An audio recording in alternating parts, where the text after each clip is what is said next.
Nesse sentido, investir no processo de formação cidadã para a capacitação de dirigentes e lideranças sindicais na perspectiva da transversalidade dos temas relativos às questões raciais nas discussões de políticas públicas e sindicais constitui-se como uma das principais tarefas da CUT, no sentido de garantir maior capilaridade desta agenda junto ao conjunto das instâncias, já que atualmente há um grande consenso sobre a compreensão que a atuação e a intervenção dos dirigentes e lideranças deve ser cada vez mais qualificada e propositiva, tanto nos espaços institucionais e sociais dos quais a nossa central participa, quanto no âmbito das relações capital e trabalho, em particular na construção e proposição de cláusulas nos acordos coletivos que contribuam na superação da discriminação e das desigualdades entre trabalhadores e trabalhadoras brancos e negros. Além disso, garantir a implementação de todas as deliberações do Congresso de Plenário da CUT sobre o tema fundamental para que possamos avançar nas discussões desse tema no interior da central. Obrigado. Agradeço o fórum. Vou passar agora para o Dalmir Francisco para que ele possa fazer a sua explanação.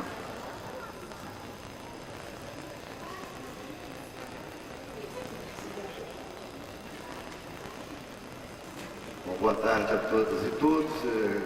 Agradecer o convite do Sindifes para estar aqui nessa primeira comemoração que o sindicato faz ao 20 de novembro e lembrar que a gente começa sempre assim, né? Com muitas dificuldades, com muita inibição, as pessoas vêm muito devagar, não percebendo muito o sentido de certas movimentações. E um bandista aqui de Belo Horizonte, uma vez que nós fomos criar um instituto, que está vivo até hoje, o Instituto Nacional de Tradição e Cultural Brasileira, nós fomos questionados pelos presentes, havia muita gente do PT, diante da pouca quantidade de pessoas e a mobilização ainda muito fraca. Então ele virou e disse: meu filho, vamos começar do jeito que nós podemos e que nós conseguimos. Porque nós já inventamos o senhor do bom fim. O senhor do bom começo está para ser inventado. Todo começo é cheio de dificuldades, todo começo é cheio de tropeços, há grandes acertos, grandes erros e assim por diante. Eu fui chamado para falar, me propus inclusive a falar sobre a questão da mídia e o racismo. Eu vou fazer uma ponte entre essa questão e a questão da importância da nossa adesão às políticas afirmativas em todos os campos. Todo mundo se lembra de dois, ou tem pelo menos informação sobre dois casos. O da doméstica, não, perdão, da cidadã Cília Dias Carvalho, de 32 anos, que foi espancada no Rio de Janeiro por um grupo de jovens vândalos. Né? E o outro foi a fala do secretário de Segurança do Rio de Janeiro, que declarou o seguinte, no dia 23 de outubro do ano passado: tiro que ecoa na Zona Sul não é o mesmo que ecoa na Zona Norte. Essa é a visão do secretário de Segurança Pública do Rio, José Mariano Beltrán, para diferenciar as ações que acontecem nos dois pontos da cidade. A justificativa é a proximidade dos prédios com os morros dos bairros da orla da cidade. Ele afirmou que traficantes de drogas já detectam essa tendência e estariam deslocando seus arsenais de drogas e armas para os morros Dona Marta em Botafogo e Pavãozinho em Ipanema. Diz o secretário: buscar os marginais, né? Os marginalizados, preferencialmente dizer isso assim, buscá-los na Zona Sul, do Dona Marta e no Pavãozinho, eu estou muito próximo da população. É difícil a polícia entrar ali, porque um tiro em Copacabana é uma coisa, um tiro na Coreia, ou favela da Coreia, na favela do Alemão é outra. E aí, pergunta o secretário, se referindo aos traficantes de droga e diferenciando a repercussão das ações da polícia, quando a região de atuação é a Zona Sul e quando a região é a Zona Norte ou as favelas. Os jornais publicam isso aqui usando as técnicas consagradas no jornalismo. Objetividade, o secretário falou, como que ele falou, e a repercussão disso junto ao presidente da Comissão de Direitos Humanos da Ordem dos Advogados do Brasil e outras autoridades. Mas, o que está se falando aqui é muito mais grave que isso. O que está se dizendo nessa declaração do secretário de Segurança do Estado do Rio de Janeiro é que é possível você invadir favelas, procurar marginais ou marginalizados, se necessário usar a força física. Se acertar um morador da favela ou da periferia, não há repercussão. Mas se acertar um branco da Zona Sul, aí você tem a repercussão. Isso é dado como se fosse natural. Não foi toda a imprensa que agiu assim. Alguns jornais colocaram, caiu a máscara da hipocrisia. A polícia existe para proteger brancos e ricos. Foi o que disse o secretário do Rio de Janeiro. Mas a maioria dos jornais não só deu notícia como se isso fosse natural, e alguns até deram uma justificativa. O caso da Folha de São Paulo, que fez uma entrevista com o secretário nas páginas amarelas e justificou o ato, a declaração dele, tentando explicar o contexto da declaração. Não há dúvida, aqui o secretário está dizendo o seguinte: dar tiros em pretos e pobres pode, não há jeito. Se eu der um tiro no banco branco da Zona Sul, vai dar ódio, foi a expressão que ele utilizou. A segunda, vamos prestar atenção aqui, como que é anunciado o ataque e o espancamento da cidadã Cirlei Dias de Carvalho Pinto. 5 moradores de condomínios de luxo da Barra da Tijuca, zona oeste do Rio, são acusados de espancar e roubar um celular e R$47 de uma empregada doméstica na madrugada de sábado 23, em um ponto de ônibus na Avenida Lúcio Costa. As informações são da própria vítima, Cirlei Dias Carvalho Pinto, de 32 anos, que reconheceu por meio de fotos fatos suspeitos do crime. O outro seria o dono do carro que transportava os jovens. Notem que a marcação não deixa dúvida do compromisso classista e racista do redator. A quadrilha de jovens agressores, ou por lesão corporal intencional e formação de quadrilha, são chamados, jovens são chamados de moradores de condomínio de luxo da Barra da Tijuca, zona oeste do Rio, e suprema solidariedade do jornal e do jornalista com os agressores. São jovens de boas famílias. São anunciados como acusados de espancar e roubar. Ou seja, diante de uma mulher negra, pobre, doméstica de profissão, nem diante da confissão dos agressores, que espancaram, roubaram e disseram que a mulher era prostituta, por isso eles tinham botado ela para ralar, nem diante disso o jornal assume denunciar os jovens conforme fizeram obedecer. São fora da lei ou meliantes. Mais 2 marcações são importantes. Cirlei Carvalho Pinto tem idade e profissão, ou seja, tem lugar na divisão social do trabalho. Ela é apresentada como doméstica e não como cidadã. Cirlei tem idade, tem profissão, ou seja, um lugar na divisão social do trabalho, mas não tem moradia, não mora em condomínio de luxo e não tem corpo. O que essa reportagem, essas 2 notícias mostram, é que nós temos no Brasil racismo, sim, que faz parte da nossa formação. Essa marcação é da mais alta importância. Faz parte da nossa marcação. Racismo não é uma educação de brancos em relação a negros. É a educação de toda a sociedade hierarquizando brancos em relação a negros. Racismo racismo existe tanto na formação do branco quanto na formação do negro. Combater o racismo não é só dizer que o branco é racista, é combater inclusive a nossa formação racista. Combater o racismo não é apenas denunciar o racismo, é nos preparar para a sua superação. Esse ato se reveste de toda a importância quando, no mesmo lugar, intangidos pela mesma solidariedade, se reúnem negros e brancos. Não há aqui, nessa reunião, nenhuma hierarquização.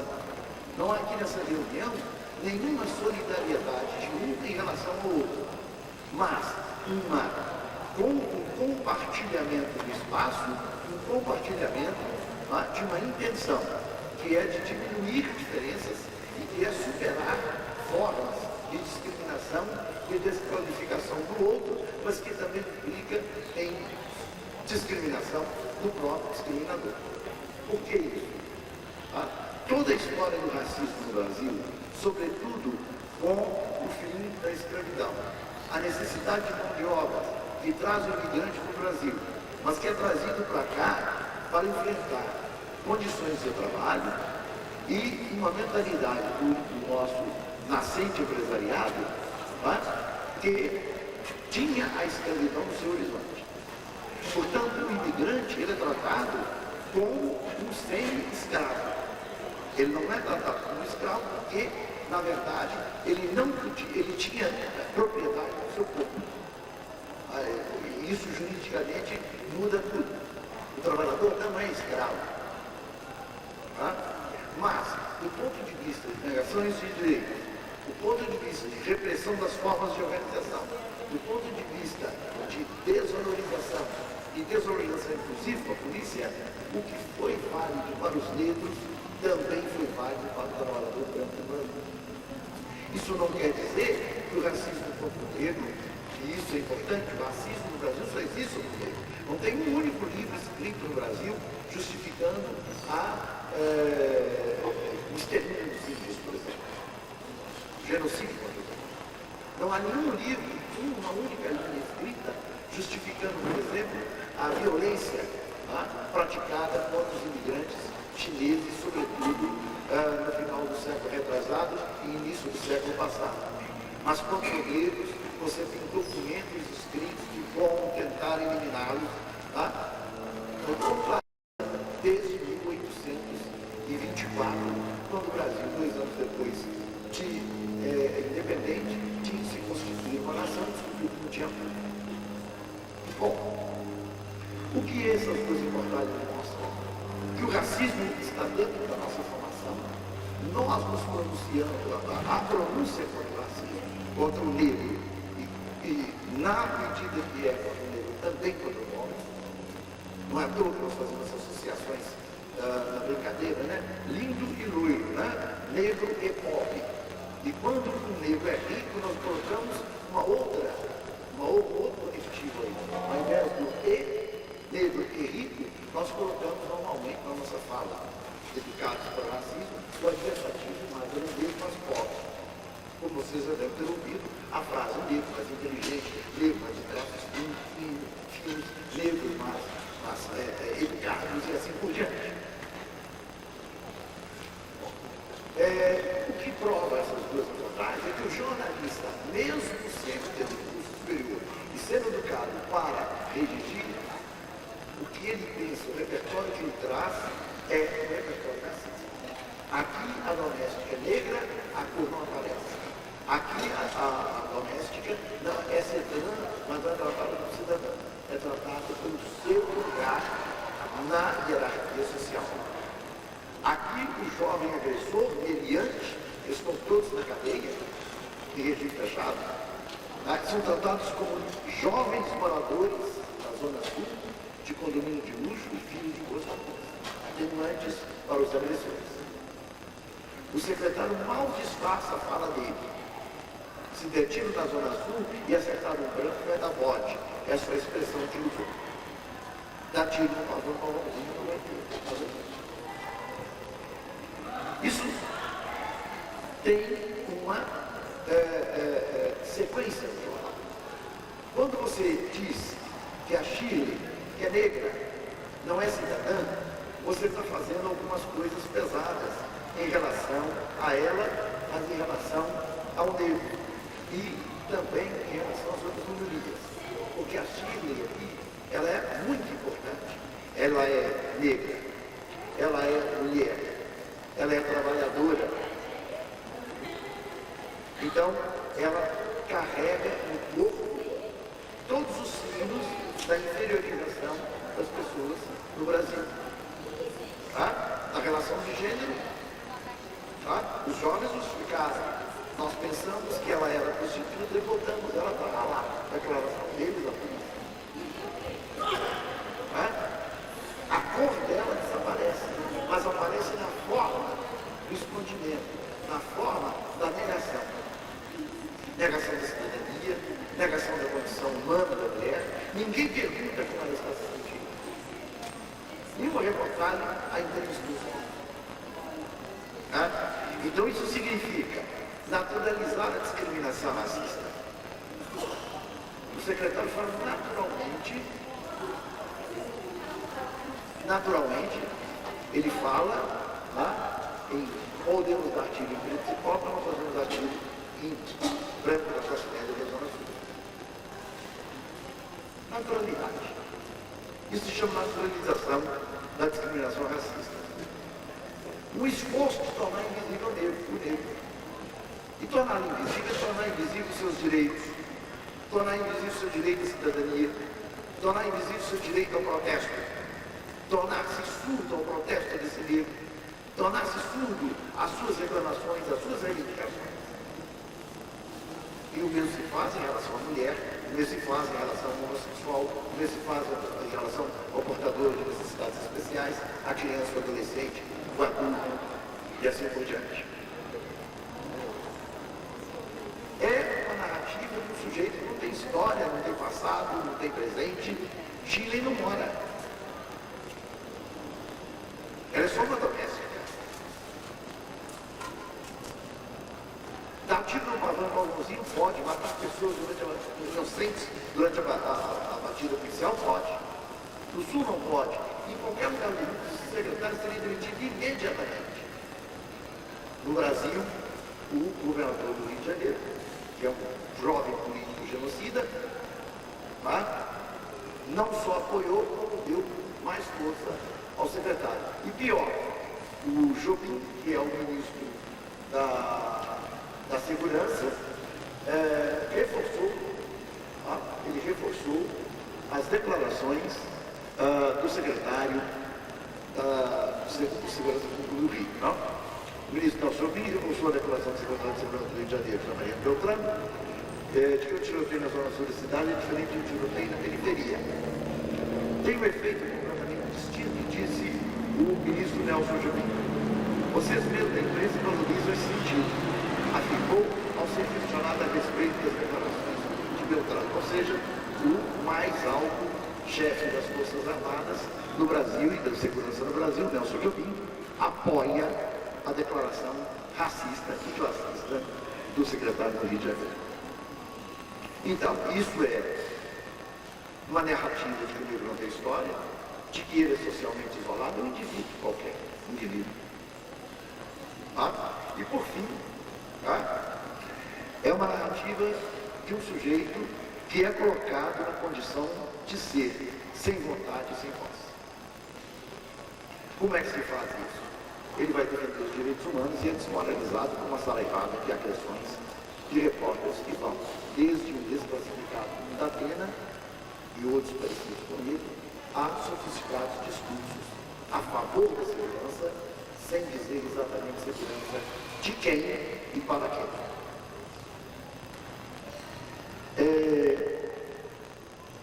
Esse tipo de discurso que está no jornal é o discurso do nosso dia a dia. E reagir contra ele é necessário. Daí que eu faço. E tive muita preocupação, liguei várias vezes para o sindicato, para o prefeito, que ele vai fazer, tá? Porque eventos como esse daqui são importantíssimos. A UFMG tem uma quantidade enorme de funcionários negros. Eu descobri isso no dia da votação da disputa da direção da Cochrane, foi lá na medicina, em 2002. Eu nunca vi tantos negros reunidos. E cheguei para o Roberto, estava disputando com o Janos, eu disse, eu falei, Roberto, você viu que aqui a nossa cooperativa, ela é lotada de funcionários negros, eu nunca vi tantos negros reunidos aqui na UFG, mas estava cheia deles, tanto do lado de fora quanto do lado de dentro. Então está na hora de despertar, está na hora de chamar essas pessoas à conversa, está na hora de permitir essas pessoas, possibilitar essas pessoas, a esses nossos companheiros, o direito de rever tá? o seu passado e um pouco o seu presente. O direito de revalorizar o que ele talvez não tenha valorizado, porque ele valoriza pouco, como a sua enorme herança africana. Que está presente na música, está presente na dança, está presente no canto, está presente nas formas de culto das forças cósmicas, que está na candomblé, está na banda. O direito de exercer a cidadania. E nisso eu faço o gancho com a questão das ações afirmativas. Elas são importantes em todos os campos. Se partido político sério no Brasil, todas as eleições estão anuladas, porque eles são por lei obrigados a ter 20% de candidatos a mulher. Ou seja, no mínimo de 20%. Não cumprem. E diz elas que não tem. Não é verdade. No ambiente machista, onde você entra para levar pancadas de tudo para o lado, deve não ter nenhum apoio. E ainda prestar o papel de inocente útil para dizer, bem, está vendo aí, nós cumprimos a lei. Ó. Mas essa ação afirmativa é importante. Foi importante a ação afirmativa do Ministério da Justiça, que decretou que parte das vagas do Ministério da Justiça são para as negras. Como o Ministério das Relações Exteriores, que vai decretar parte das suas vagas para diplomatas negros. Porque o Itamaraty não tem branco, tem branco de leite. Nem os porteiros, nem os motoristas do Itamaraty são negros. É branco de porteiro ou não. E aqui na UFMG não vai se ter uma política de cotas, mas uma política de bônus, de bonificação para quem vem da escola pública e quem se autodeclarar mesmo. Eu não está saindo daí pela isso meu, e foi uma enxurrada, uma pancada de candidatos da escola pública e negros. E essa decisão da UFMG, nós temos não só que apoiar, como aprofundar, se os resultados dela não forem suficientes. Por quê? Porque nós estamos fazendo, de novo, um reequilíbrio de disputa. Reequilíbrio no plano econômico-financeiro. Quem tem condições de vida ruins disputa em desigualdade de condições com quem tem condições financeiras muito boas. Dar bônus a quem tem mais dificuldades é equilibrar a disputa. Então, você reequilibra uma disputa que é desigual na sua origem, e não igual. E o segundo aspecto importante dessas ações afirmativas é que você coloca na ordem do dia o mérito. Pobres e negros pobres, talentosos, vão poder mostrar e explorar seu talento se houver condições de oportunidade forem dadas. Isso já está acontecendo. Todo mundo tem notícias do ProUni, aquele que obrigou as fundações, tem escolas particulares, a dar vagas em todos os cursos às pessoas do MEC. Disseram que o nível do curso ia cair. Não caiu. E mais, quem são os primeiros alunos? são os alunos que entraram pelas cotas do ProUni, e especialmente os alunos negros. Então, nós que reivindicamos ações afirmativas, as cotas, tá? Estamos mostrando que, dada a oportunidade a talentosos que vêm das classes mais pobres, ou dos afro-brasileiros, ou em outros lugares do Brasil, dos ameríndios, é uma boa política. E agora, uma notícia que depois vou mandar para vocês espalharem. Chama-se Raimundinho, o cabra da peste, que resolveu um problema da Coca-Cola nos Estados Unidos e pesquisou durante 25 anos como fazer uma coca de zero açúcar. Esse Raimundinho é um afrodescendente, é um nordestino e ganha os frutos na Coca-Cola, porque uma sociedade capitalista com todos os defeitos, exceto talento, ela não paga para a janela. Põe para trabalhar, paga bem pago e ganha muito bem em cima dele. Obrigado.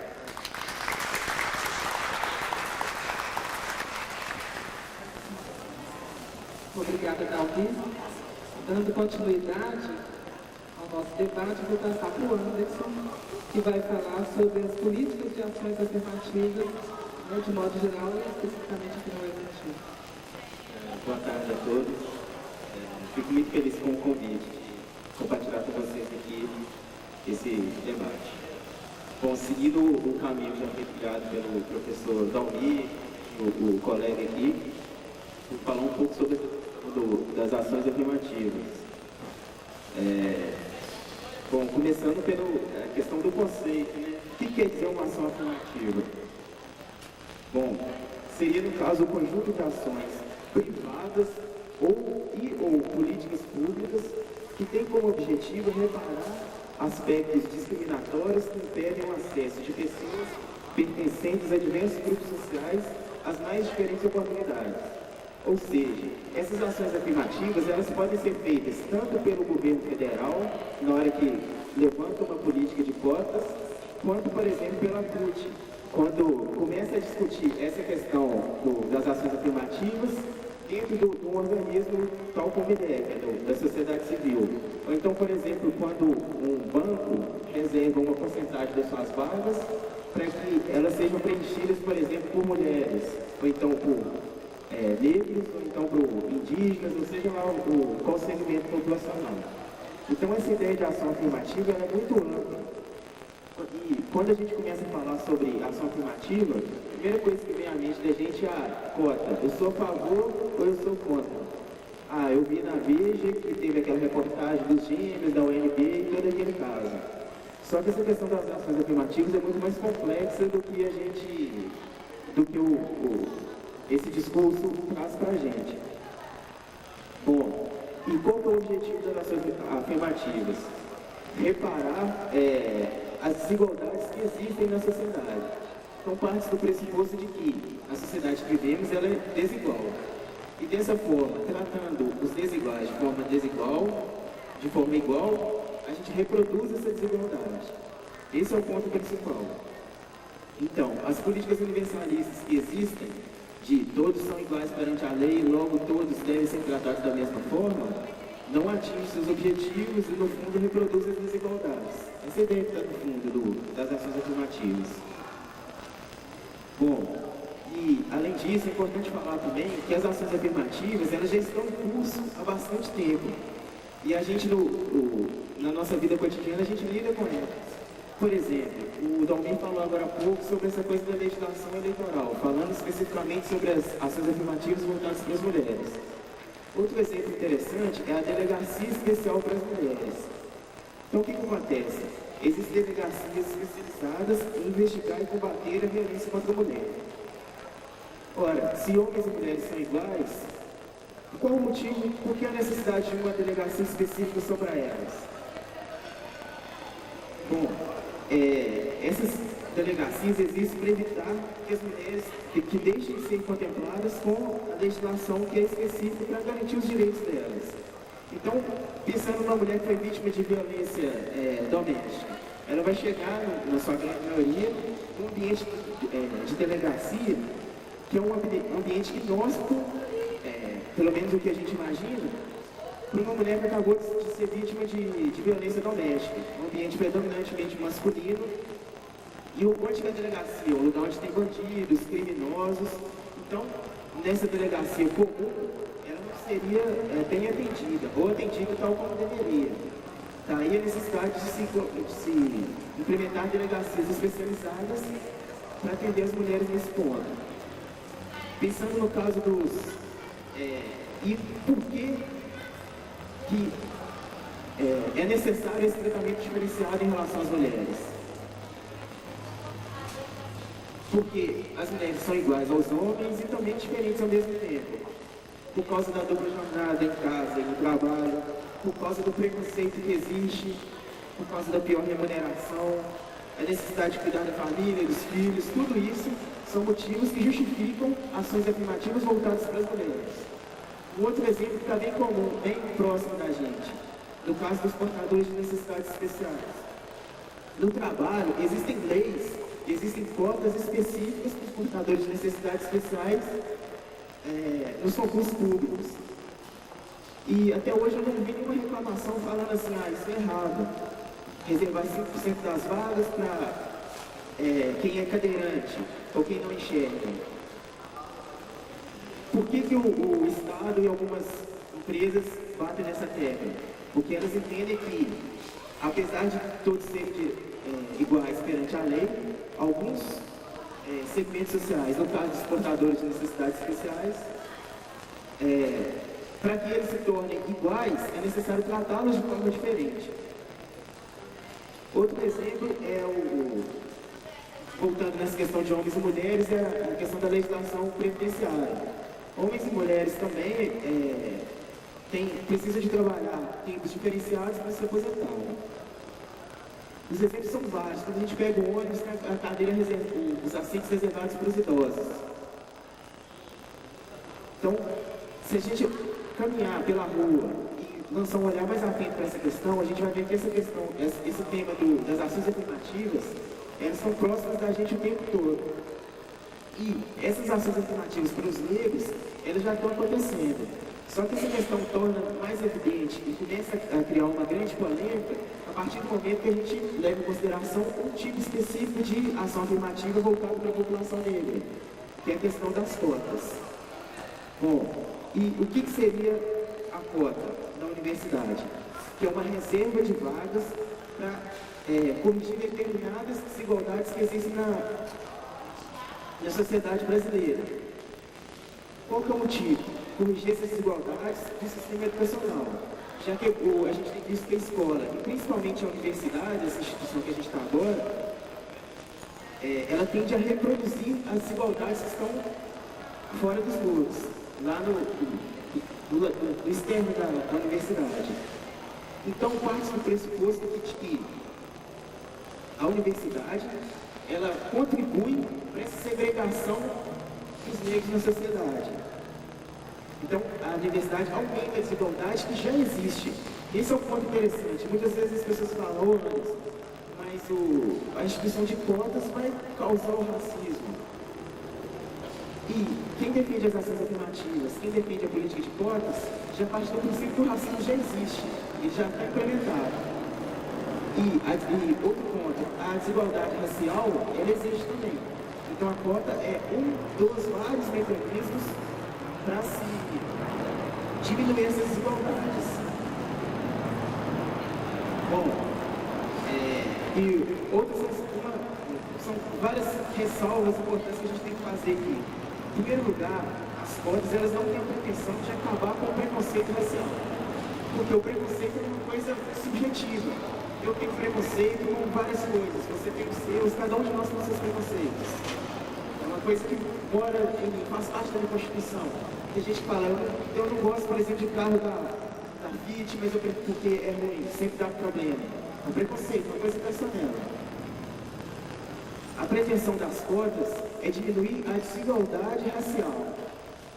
E a desigualdade racial se constrói através da educação.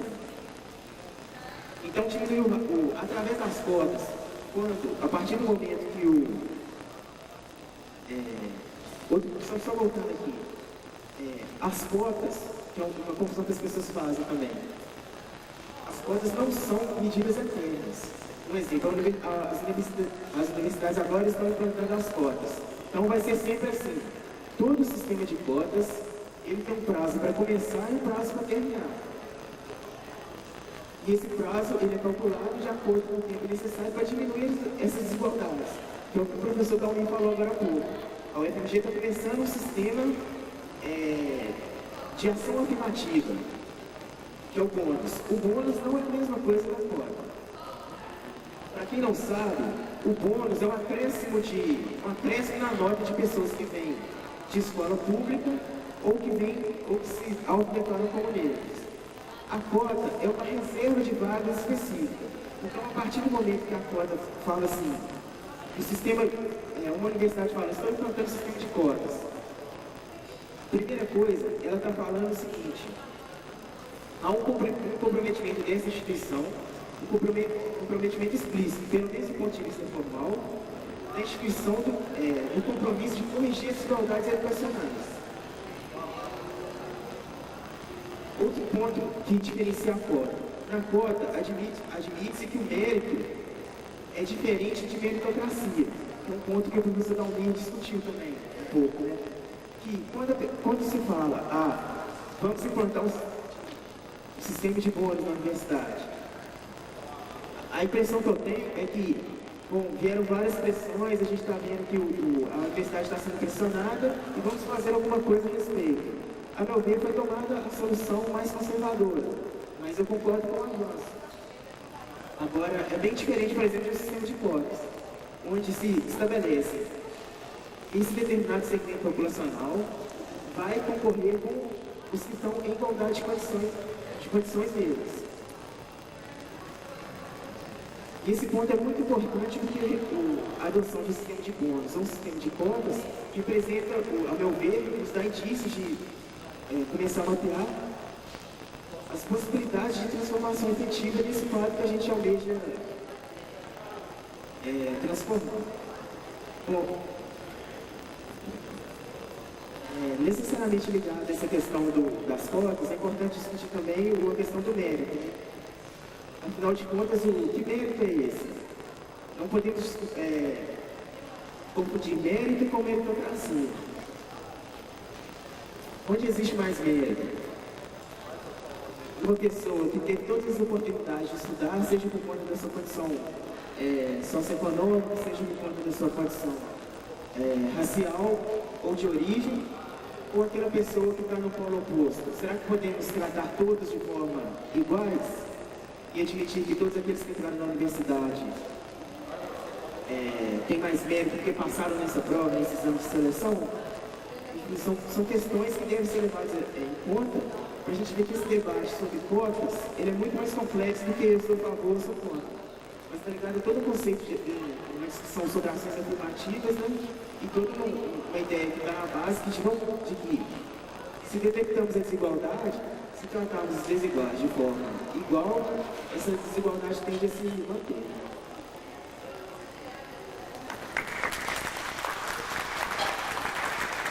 Obrigada, Anderson. Bom, os três palestrantes colocaram questões bem profundas, né? E agora eu acho que podemos começar a discuti-las. Eu vou fazer a inscrição, quem quiser falar, levante o dedo, fale o nome. Então, Rosângela está se inscrevendo.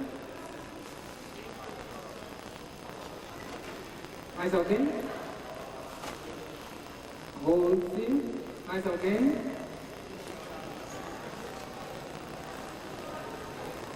Souto. Então vamos começar com esses três. Enquanto isso, as outras pessoas vão se encorajando, vão pensando as perguntas, né? É interessante que as pessoas falem o nome, se identifiquem, né? Por favor. que está sendo gravado ali.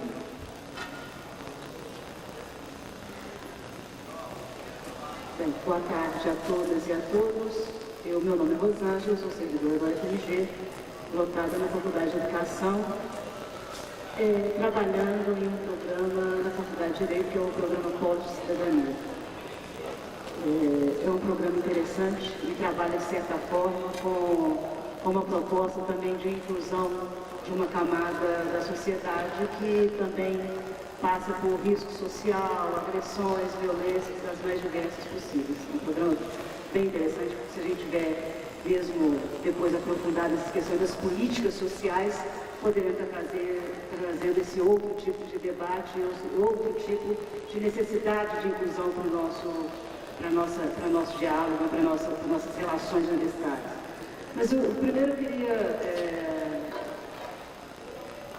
parabenizar os organizadores, né, do evento, e concordar com o professor Dalmir, que todo início é difícil, né? A gente nunca consegue, se a gente conseguir trazer o colega do lado, já é um grande avanço em cada início, né? Se cada um conseguir convencer o que está ao seu lado ou mais próximo de que é necessário fazer determinadas discussões dentro de aí eu vou colocar entre aspas, de uma instituição que faz educação, seria muito importante que aí assim a gente cresça. Foi assim quando nós começamos a nos organizar enquanto trabalhadores e trabalhadoras dentro da UFMG, né? E é assim em todas as nossas construções, das construções das nossas entidades, dos nossos partidos, das nossas igrejas e tudo mais, quem constrói a igreja. Mas a minha questão aqui é a seguinte, eu quero aproveitar o privilégio de estar daquele lado ali, ouvindo os debatedores, e colocar as minhas dúvidas, as minhas questões, né? Dizendo que eu não sou militante do movimento negro, a minha aproximação da questão da discussão de políticas sociais e antirracismo, ela se dá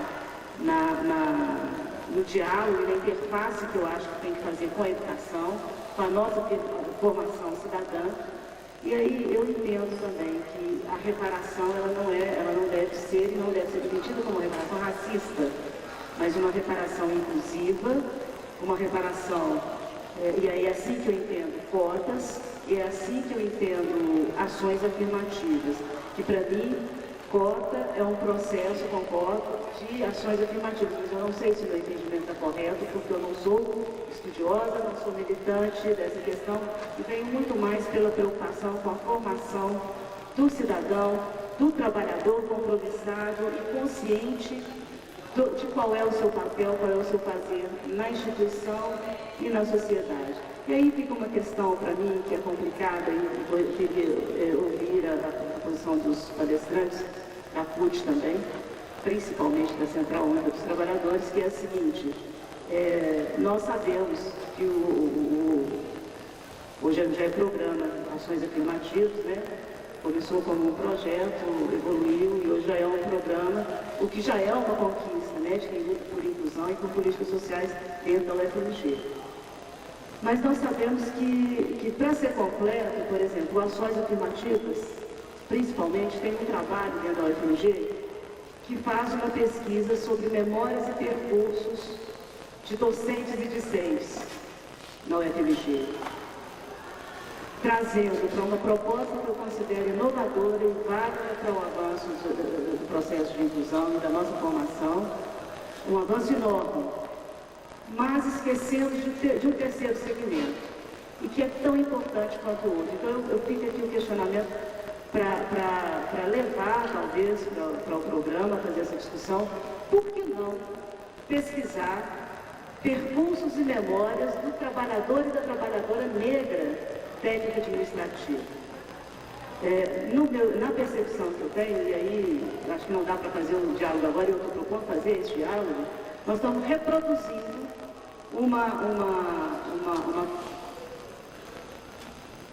Não, eu não quero fazer, eu estou passando a minha impressão, eu tinha dúvidas, eu estou externando as minhas dúvidas. Para mim, o que fica nessa primeira versão da pesquisa, que já está publicada, eu sei disso, é uma questão assim, a gente traz para nós uma proposta inovadora, mas que trabalha ou que traduz, eu não sei como é que eu termo, estou em dúvida mesmo, o conceito de que a universidade e a academia é composto por docente e discente. Né? Enquanto tem outros fazeres, outras relações que também colocam isso. E na questão das cotas, nós, enquanto trabalhadores, enquanto filiados da FAJUBRA, enquanto cotistas, nós defendemos cotas. E achamos também que a posição da universidade é conservadora. Entretanto, nós não podemos negar que quem não tinha nada, o tal do bônus já era alguma coisa para quem não tinha nada. Mas então nós temos que continuar lutando por cotas e é necessário também, nessa questão, nos formarmos para defendermos melhor as nossas cotas e sermos entendidos quando trabalharmos a questão queremos cotas. Não é cotas contra, é um processo de transição, de reparação de uma dívida social. E não é só para negros, nós queremos cotas para negros, para índios, né? Então eu acho que esse é o debate e eu quero me formar para fazer essa defesa com mais consistência nos espaços em que eu vou transitar e militar dentro da UFMG e fora, quando for o caso. Muito obrigada, desculpem a extensão da fala.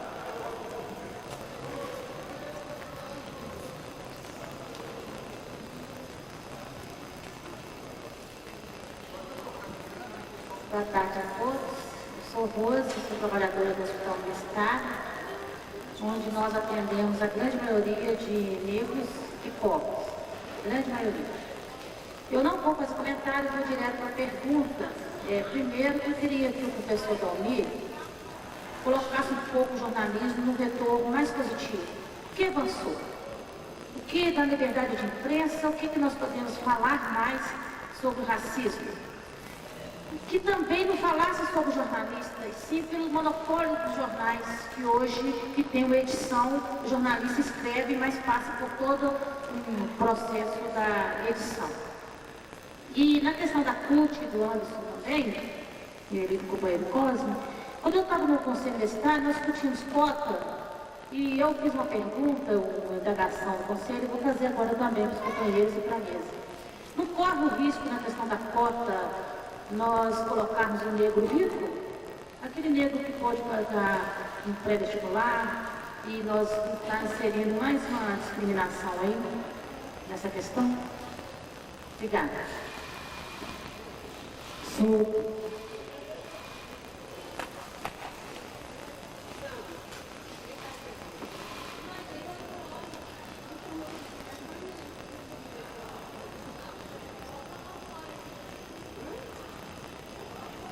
Boa tarde, eu sou funcionário do setor de segurança aqui da UFMG.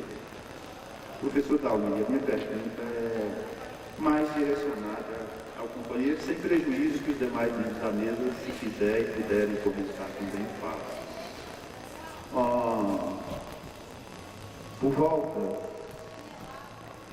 Por esses dias, professor Dalmir, eu tenho trabalhado aqui na praça de serviço e tenho sido orientado a olhar com carinho, com cuidado, como eu sou segurança, né, a vigiar esses murais que estão aí contando a história dos 40 anos do ano de 1968. Por essa ocasião, eu morava na roça, tinha apenas 6 anos de idade. Eu fui conhecer o que era realmente a ditadura militar a partir do momento que a minha família mudou-se do interior para Brasília em 1972, final de 72, início de 73. Bom,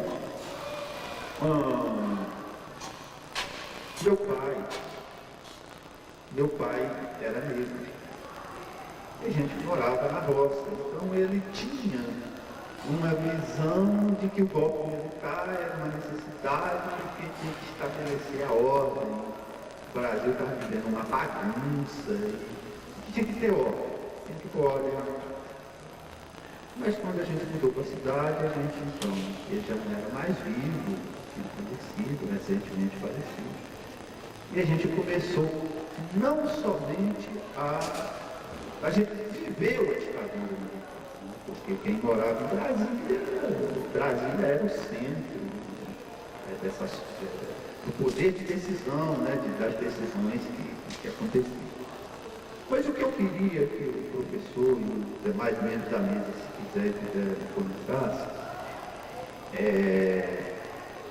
Se a ditadura militar contribuiu ou não para o recrudescimento da discriminação racial, vamos dizer assim, das políticas em geral que eram determinadas e que promovia, vamos dizer, essa desigualdade, estimulava essa coisa da discriminação racial. Eu queria que, se vocês, dentro daquilo que vocês fizessem um sincronismo entre o que foi a ditadura militar, e particularmente o ano de 68, com a questão racial, com a questão étnica e a questão da discriminação. Era essa a minha pergunta.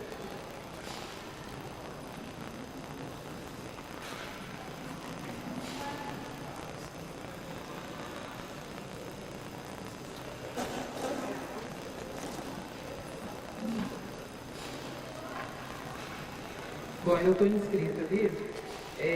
Eu queria fazer uma questão para o Dalmi.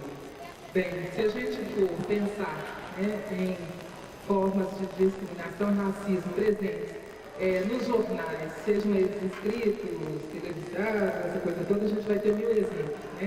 Um dos exemplos que mais me chocou nesses últimos tempos foi aquele dos 3 jovens negros lá do Morro da Providência, que foram entregues pela polícia ao tráfico.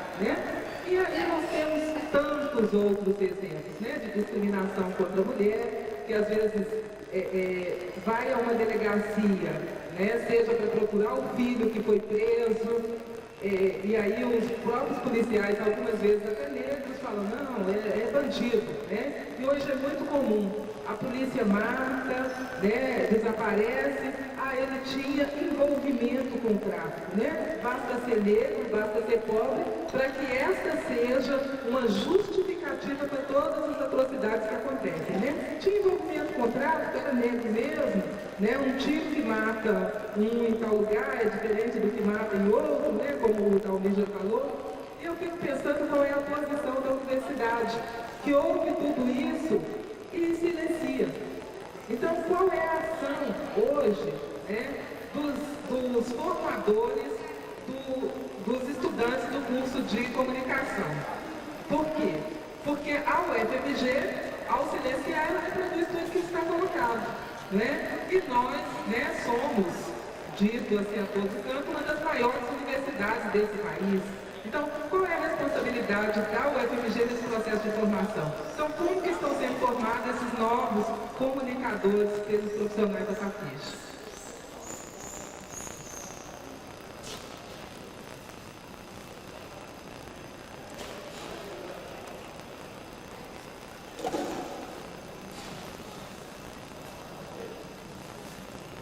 A questão do Brasil, eu acho que é para todos nós aqui. Eu proponho o seguinte,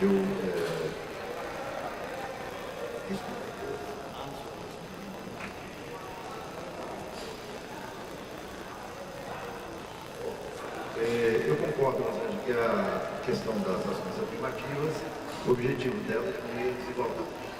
Como eu concordo com o Anderson, que não adianta querer acabar com discriminação, preconceito com ações afirmativas ou com legislação. A legislação existe para inibir a prática do racismo, a prática do machismo. Estou falando de prática de machismo, é a prática que coloca em risco a integridade física, psicológica, moral, mas sobretudo a integridade física da mulher, homossexual, porque há uma agressão física mesmo. A casa do abrigo da mulher não foi feita de graça. São mulheres espancadas, postas fora de casa, e colocadas na briga, e depois chega um machão lá querendo tirá-la de lá na maga, e há desforço físico entre ele, que bate na mulher e bate nas companheiras que estão lá espancadas. Então, isso você não lei não acaba com isso.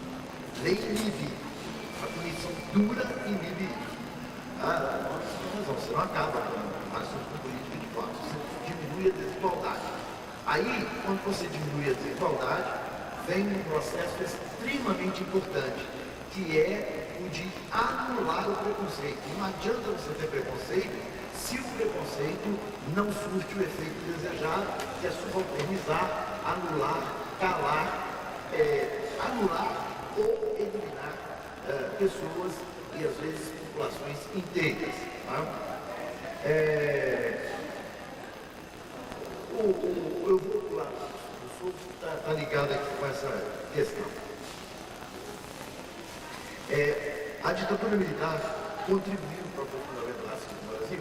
Claro. A Lei de Segurança Nacional de 1967, 69 e 83 colocava a discussão de divisão da sociedade em classes e a discussão do racismo como guerra psicológica diversa. Eu advirto que a Lei de Segurança Nacional de 1983 ainda está em vigor. Então, pela Lei de Segurança Nacional de 1983, nós temos aqui os subversivos, estamos fazendo a guerra psicológica diversa, estamos provocando a dissensão na sociedade, discutindo a questão racial, a questão de classe, a questão de gênero. Mas não é só isso não. Ela aprofundou pela concentração de renda, que atingiu segmentos positivamente, os segmentos altos e médios, através, sobretudo, do PNH, dos financiamentos sem nenhum controle.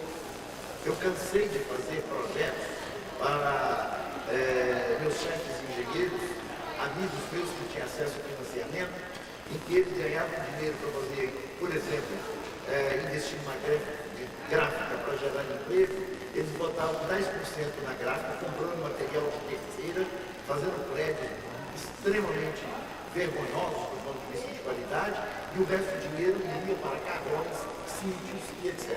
Quando não ia direto para a especulação financeira.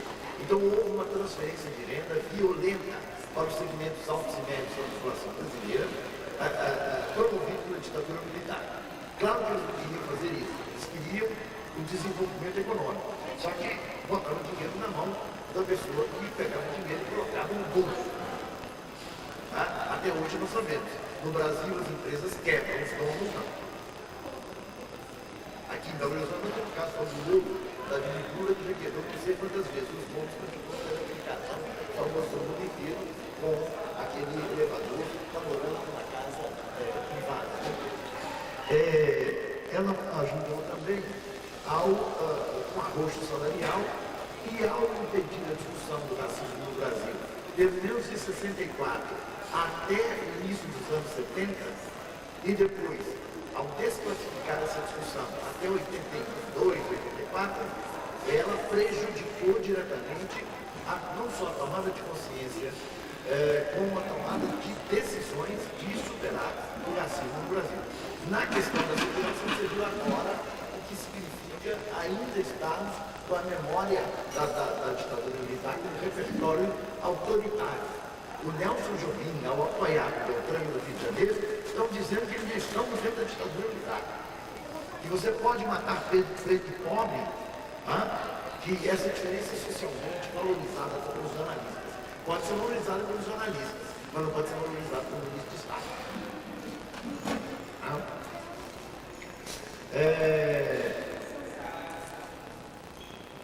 A outra pergunta aqui é o que é o jornalismo e que podemos falar? E se as cotas não vão privilegiar os ricos, né? E ela pergunta sobre o que tem de formação antirracista na comunicação da UFMG. Bom, avançou muito no jornalismo. Dos anos 80 para cá, o avanço foi muito grande. Agora, o volume que tem de publicações denunciando racismo não é menor que o mesmo volume, na mesma publicação, de reprodução do racismo. Para você ter uma ideia, em 1988, na pesquisa do meu doutorado, que é Imprensa e Racismo no Brasil, a construção social, a construção mediática do brasileiro, eu fiz a análise da cobertura mineira do centenário da abolição. E já tinha feito antes. Só que antes, eu vi a reprodução das reivindicações do movimento negro. Eu não prestei atenção no conteúdo da escrita. Quando eu fui prestar atenção no conteúdo da escrita no doutorado, tá, eu caí no cavalo, eu não fiz. E encontrei formulações da seguinte ordem: uma jornalista defendendo a mulher negra. Ela escreve assim: a mulher negra é considerada. Bom, não tem nenhuma oportunidade e vai para aí abaixo. A pergunta é: quem considera a mulher negra?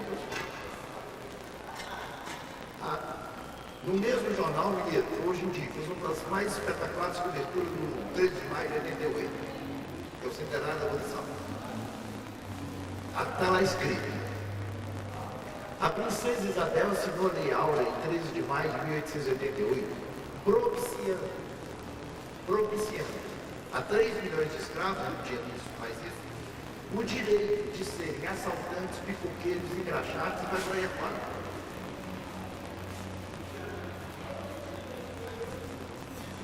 A Folha de São Paulo, nas comemorações do tricentenário da morte dos Zumbi dos Palmares em 95, faltando 8 dias para o 20 de novembro de 1995, que gerou um monte de frutos, uma marcha dos negros em Brasília, entrega de reivindicações exigindo medidas concretas contra o racismo, reunião no mesmo dia com Fernando Henrique Cardoso, que no mesmo dia nomeou uma comissão de notáveis, que trabalhou e estabeleceu essas políticas de cotas, políticas afirmativas. Tudo começou no 20 de novembro de 95. Essa arrancada que nós estamos brigando hoje para implementar, inclusive não vai ter jeito. A Folha de São Paulo publica, como homenagem ao livro, o retrato pintado, né, do Domingos Jorge Velho, com a seguinte declaração pós-moderna porque você atribui a alguém uma declaração que ele não fez, mas que se ele fosse vivo, provavelmente ele faria. Então atribui a Domingos Jorge Velho, foi quem matou, a quem é dito que matou o Zumbi dos Palmares, a seguinte declaração: eu aniquilei o quilombo de Palmares. Quer dizer, no dia da comemoração dos 300 anos do Zumbi, o herói da Folha de São Paulo é assassino de negros e índios mais notórios no Brasil, que é o Domingos Jorge Velho. Então avançou muito do ponto de vista de reconhecer, tá? Mas a crítica ao modo como se refere ao negro, à mulher, aos homossexuais, aos portadores de necessidades especiais, aos idosos, ainda é terrível. Tá? Eu me disponho a mostrar essas discussões para vocês, como vocês quiserem, fazer um certame aí para a gente mostrar, isso aí, a gente mostrar com transparência, como é que isso funciona, como é que se discrimina o gay, defendendo, ou fingindo que está defendendo, como que as associações inconscientes acontecem. Tá? Então tem muito avanço, mas a crítica à discriminação de classe, racismo, discriminação racista, discriminação de gênero, discriminação sexual, discriminação em relação ao portador de necessidades especiais. E as adolescentes continuam violentas dentro dos jovens.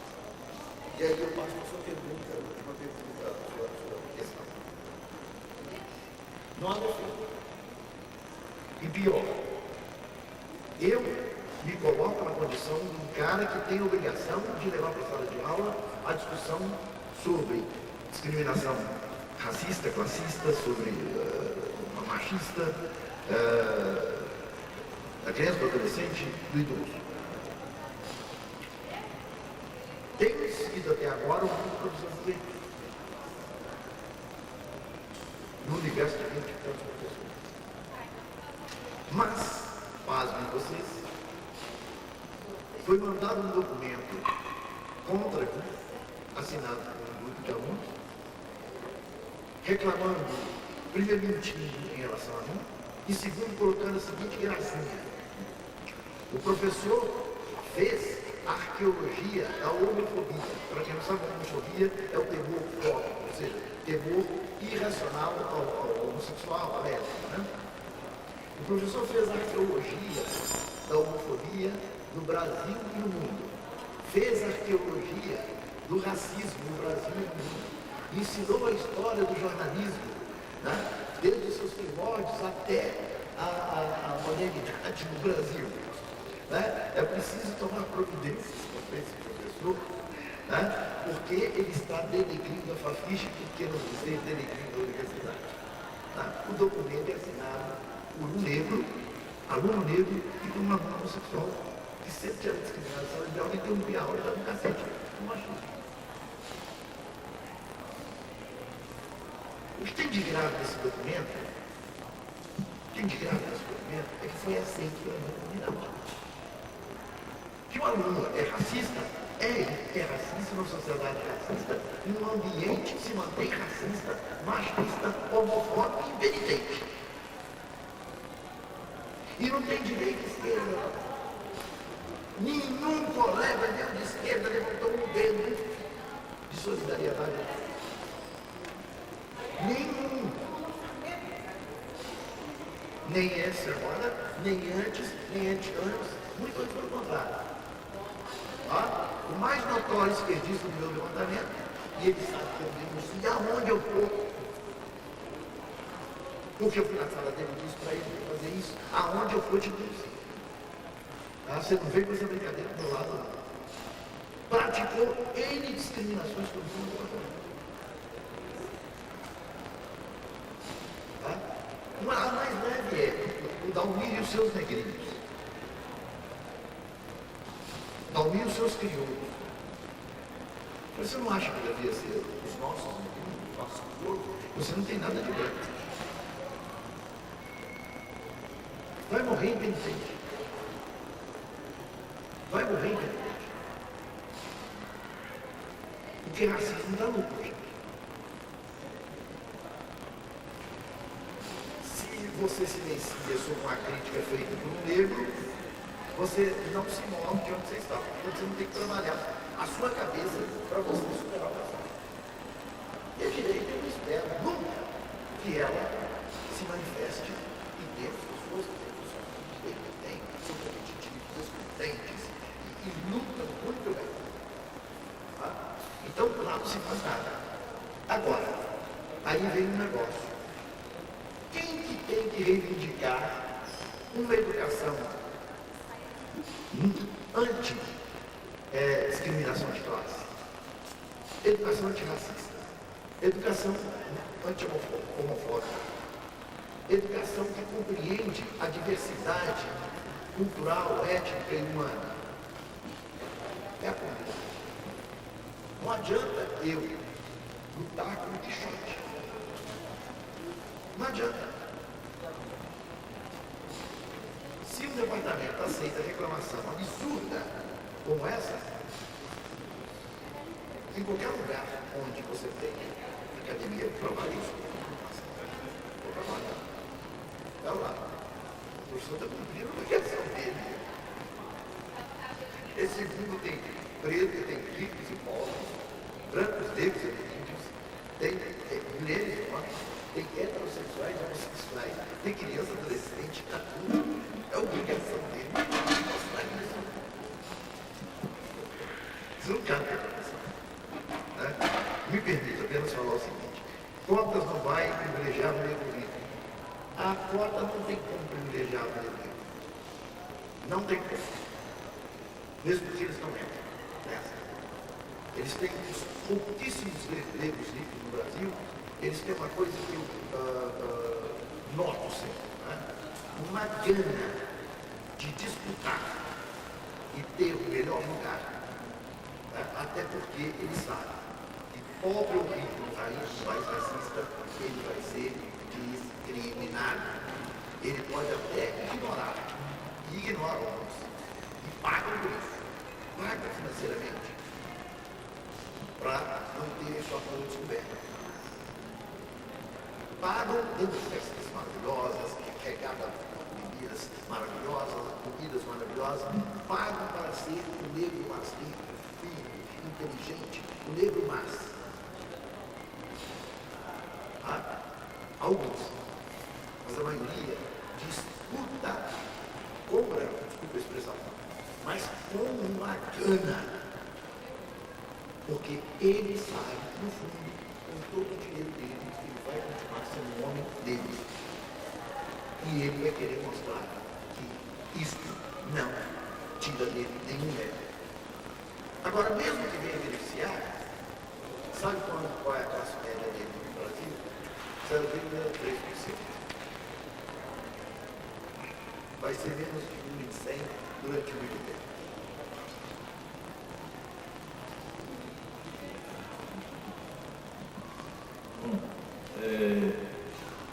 A pergunta coloca a questão do percurso e memória do trabalhador negro, né? E eu fiquei pensando o seguinte, né?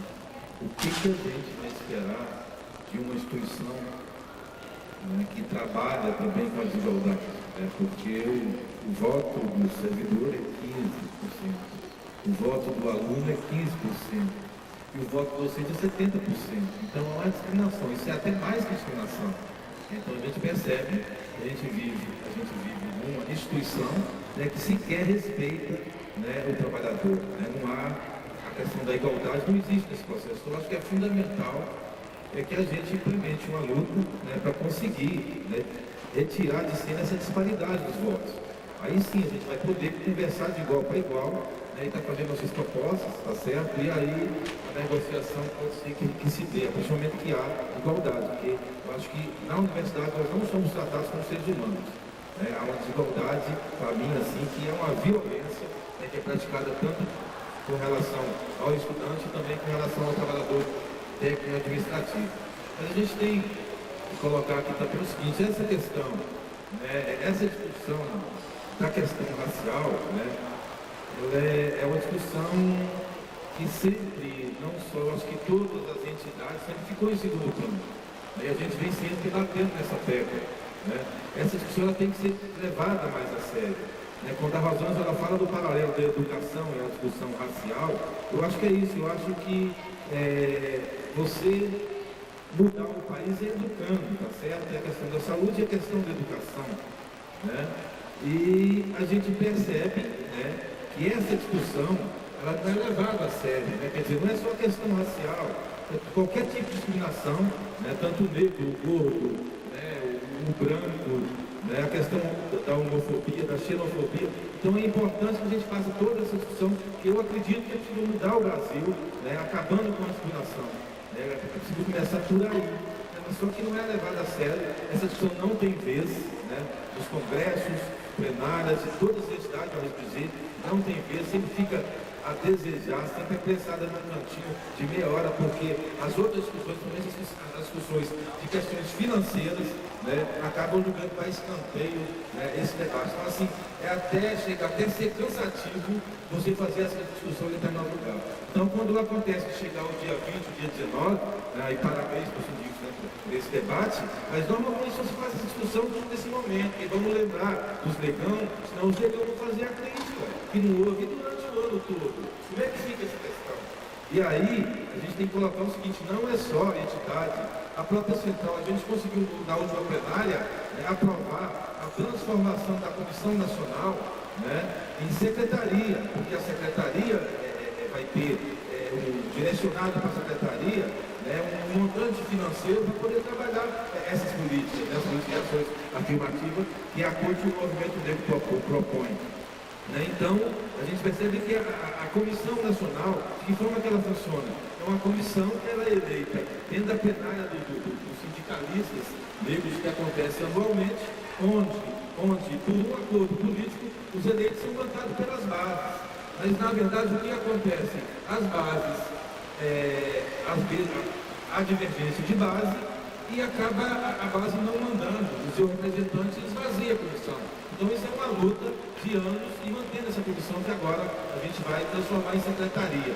Mas é preciso levar essa discussão a sério, senão não tem como. Priorizar essa discussão é super importante. E aí, para mim, mudar o país não é nem pela questão econômica, porque acabar com a questão das discriminações é fundamental para mudar qualquer país. Né? E aí a gente, eu acho que tem que investir mais nesse processo, né? Tomar a rédea desse processo e começar a fazer a discussão dentro da universidade, fora da universidade, nos fóruns da CUT, que a CUT somos nós, a CUT não é fora. Né? A CUT somos nós. né? Foi nós que criamos a CUT. Então, ir para dentro, fazer essa discussão, aí eu acho que a gente vai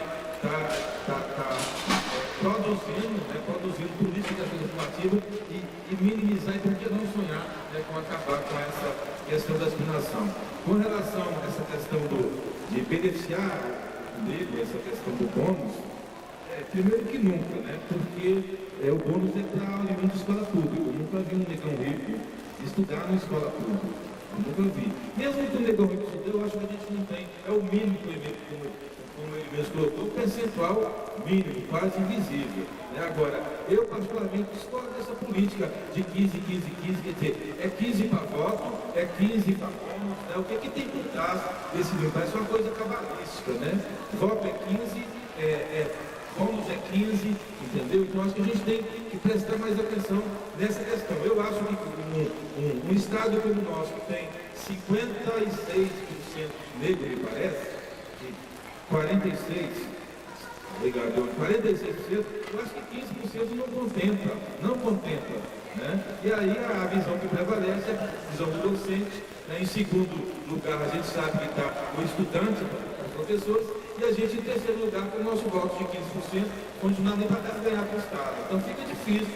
Eu acho que o primeiro passo para a gente conseguir igualdade dentro da universidade é combater a questão do voto. É aí apostar no voto paritário. Inclusive, isso já foi tema de plenária nossa, né, de assembleia nossa, né, já foi aprovado aí uma campanha. Então, acho que é o primeiro passo. E aí vamos conseguindo as igualdades aos poucos. Está difícil, mas a cabeça que os professores hoje têm é muito difícil. Obrigado. E quem foi que tirou a paridade? Me esqueci, chamado Darcy Ribeiro. A gente vê como que essa discussão é bastante complexa, né? Voltando ao ponto da Rosângela, essa questão racial, se há um avanço em colocar na pauta de uma pesquisa, né, tematizar a população negra na universidade, aí essa correlação de forças é bem forte, né? Até mesmo a composição de quem participa da pesquisa e tudo mais, e nesse sentido, os segmentos funcionários excluídos, a parte que tem menos força para decidir o político. Voltando à pergunta do colega ali sobre a questão da ditadura militar, censos, eles são realizados no Brasil de 10 em 10 anos, né? Então, desde o começo do século passado, tiveram censos. E, no entanto, nessa época do período militar, especialmente do censo de 1970, a pergunta qual a sua raça ou cor foi tirada do questionário.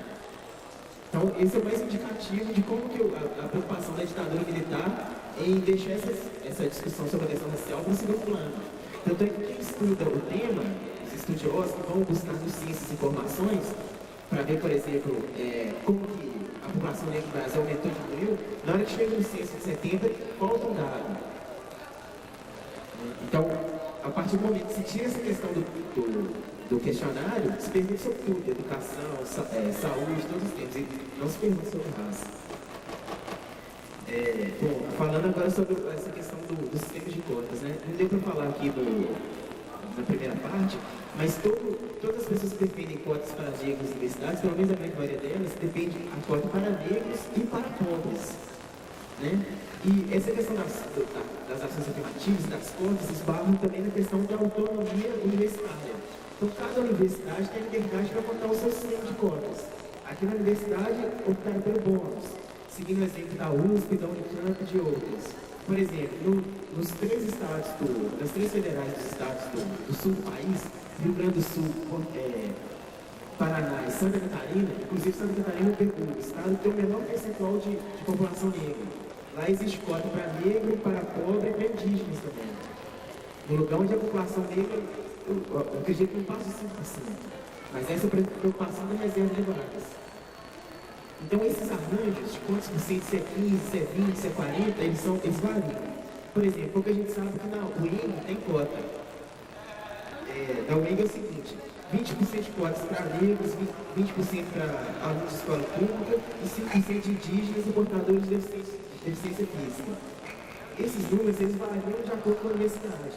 E o Estatuto da Igualdade Racial que está sendo discutido, a lei de cotas, ela procura uniformizar, colocar um patamar mínimo, que seria calculado de acordo com a proporção da população negra, indígena no estado, né, para deixar a coisa mais precária.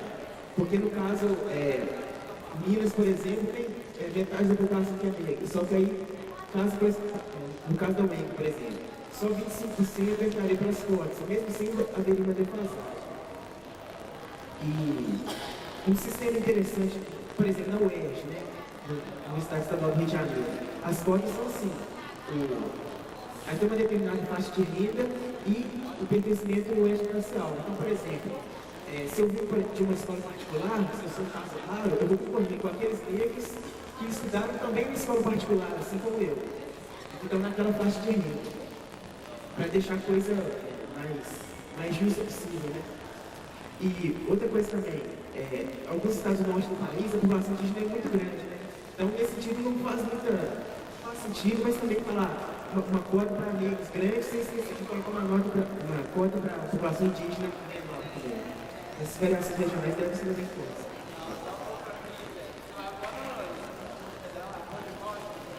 Nós temos agora 2 inscritos, que é o Irani e o Renan. Eu estou propondo que a gente, se tiver mais alguém querendo fazer uma intervenção, que a gente encerre nos 2, porque a gente ainda tem aqui um cafezinho, né? E os palestrantes têm horário. Então, por favor, Irani, depois o Renan, e a gente...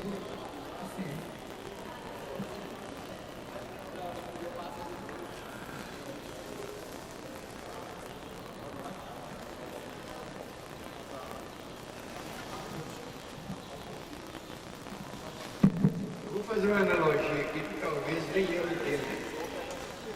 Mas eu estou ouvindo algumas coisas, eu fico preocupado em pensar como às vezes eles nos tiram da direção certa e para levar não sei para onde.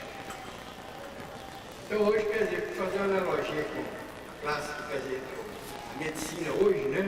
Onde cada especialidade é dona de uma parte do ser humano. Não é dono do braço esquerdo, é dono do braço direito, eu sou médico com o dedo mindinho, eu sou médico com o polegar. Então é estratificação total. Para quê? Porque para eles hoje não estão entendendo até porque é o ser humano completo. Né? Alguém já pensou nisso? Se não pensou, faça pensar para vocês verem. Faça pensar para vocês verem se isso não tem importância. Segundo o que eu vou falar. A classe dominante também, como ela não é boba, ela então é muito melhor para ela estratificar a sociedade, para poder dominar mais fácil. Né? Porque ao invés de nós olharmos para cada um e vermos o ser humano completo, nós começamos a olhar para o ser humano dividido, estratificado. Né? E como é fácil nós jogar os princípios democráticos, princípio de justiça no lixo, que são valores que a gente acredita que ela é muito importante. Vocês querem ver? Se nós lutássemos e conquistássemos a real democracia no Brasil, nós não tínhamos que propor justiça para fazer justiça.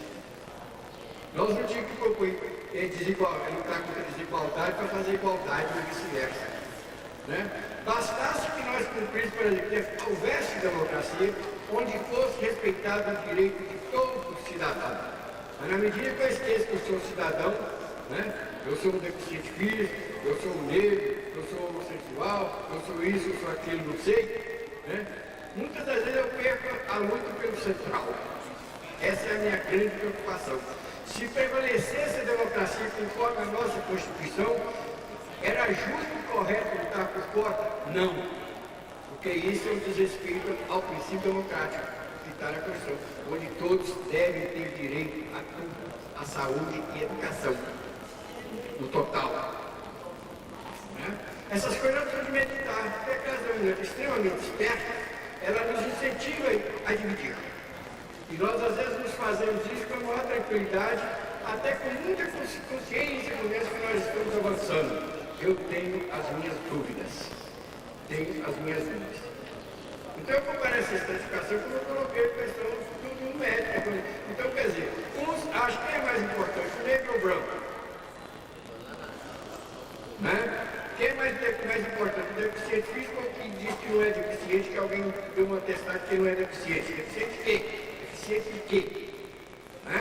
Essas coisas nós temos que parar para pensar. principalmente se nós vivemos dentro de uma universidade. Uma universidade que é desigual, é antidemocrática, paritária, né? Que não permite, quer dizer, que as discussões sejam feitas livremente. Que a pessoa possa, como colocou o Dalmi aqui, ensinar livremente conforme a sua livre pensamento, interpretação científica, interpretação social e etc e tal. Né?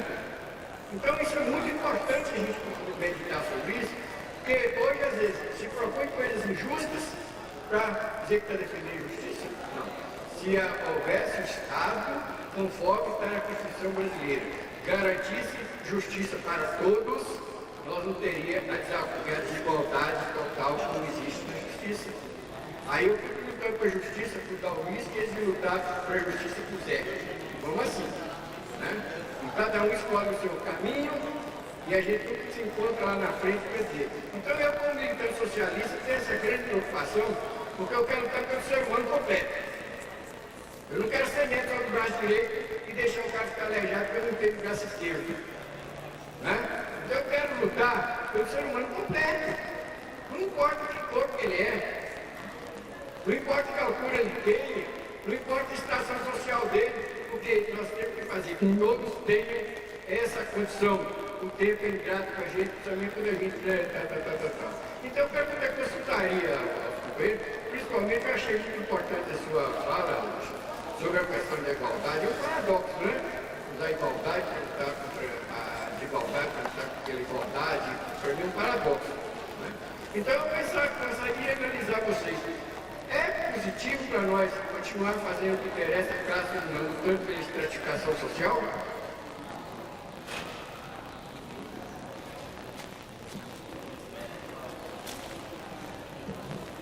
Meu nome é Renan, eu faço Física, estou no quarto período.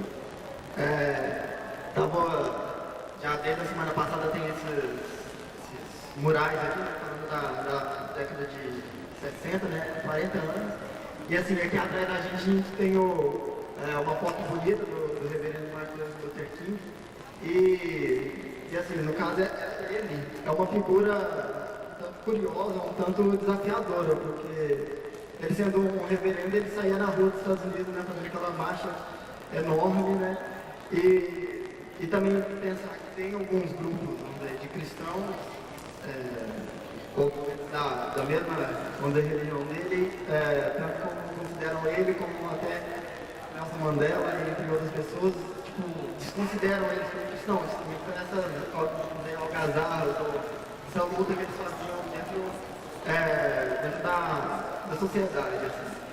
E pegando por esse lado, assim, lembrando da figura do Martin Luther King, e também até mesmo do Malcolm X, o pessoal dos Estados Unidos, há muita diferença da luta americana e a luta aqui do Brasil, e como essas pessoas, essas figuras interferem ou são vistas por nós, ou às vezes por grupo que é organizado pela gente.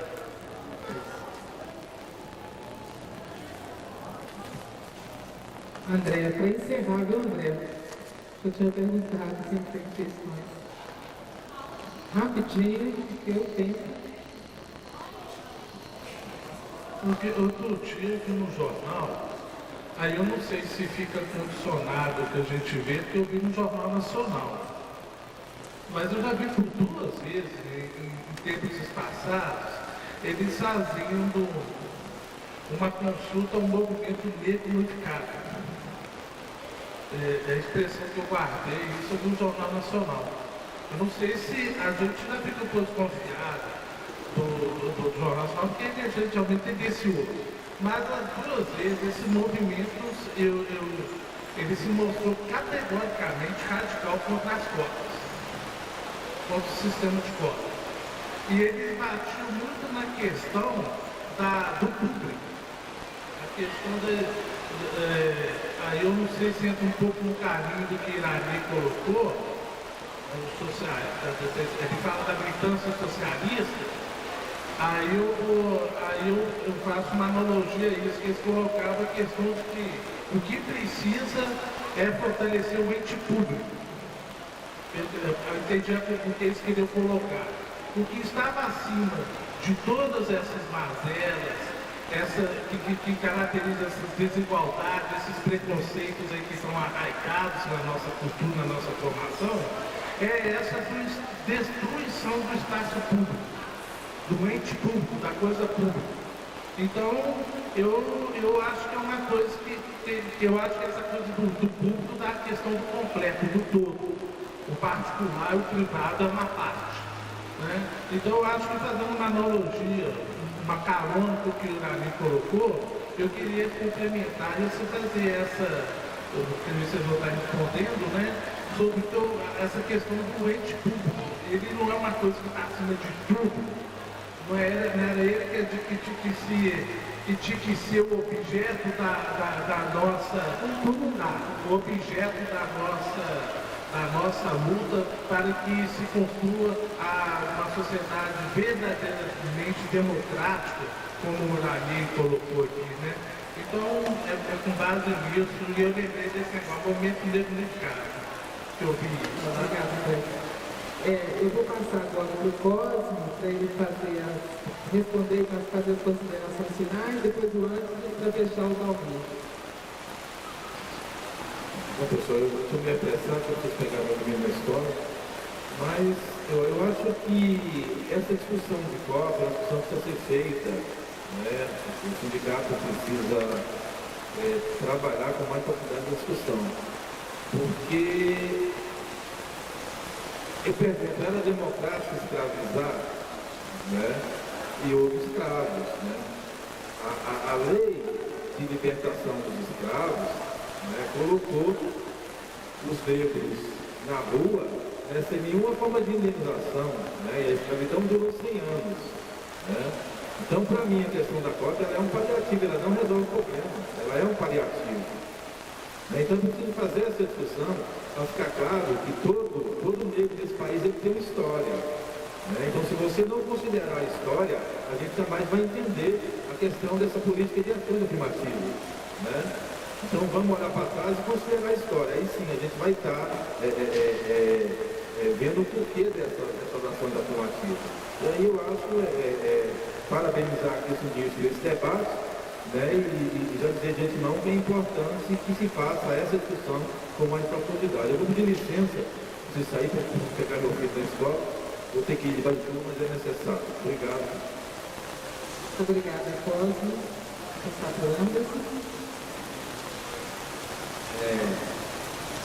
Bom, essa discussão de ações afirmativas toca na questão das cotas e aí a gente pergunta quem é negro, quem que não é.